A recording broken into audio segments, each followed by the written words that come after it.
Marami ang umaalis ng bansa dala ang pag-asa, pero bakit pagbalik dalay pangungutang? Bakit nga ba maraming OFW ang nauuwi ng walang ipon kahit ilang taon na sa abroad? Ito ang masakit na katotohanan na kailangan nating pag-usapan. 10 rason or dahilan.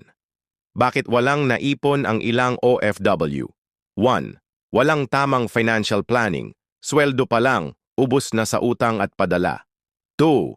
Sobrang padala sa pamilya. Gusto mong mabigyan lahat, kahit minsan ikaw na ang wala. 3. One-day millionaire mindset. Kasi feeling mo, tuloy-tuloy ang kita sa abroad. 4. Pagka-adik sa luho, gadgets, branded items, travel, kahit hindi naman kailangan. 5. Walang emergency fund. Isang sakit lang o uwi biglaan, ubos lahat.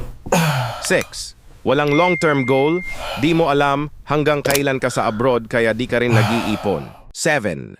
Pabigat ang mga kamag-anak, hindi nagtatrabaho, pero umaasa sa'yo buwan-buwan. 8. Negosyong palpak, nilapitan ng kaibigan o kamag-anak para sa negosyo, pero ikaw ang nalugi.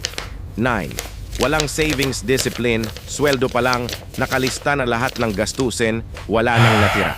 10. Mental stress and burnout.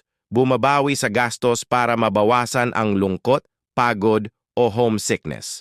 Ang pag-abroad ay sakripisyo, pero dapat rin itong maging daan para sa kinabukasan. Kaya bago ka magpadala, mag-ipon ka muna. Dahil sa huli, ikaw din ang babalik sa Pilipinas. At sana may naipon ka, hindi lang alaala.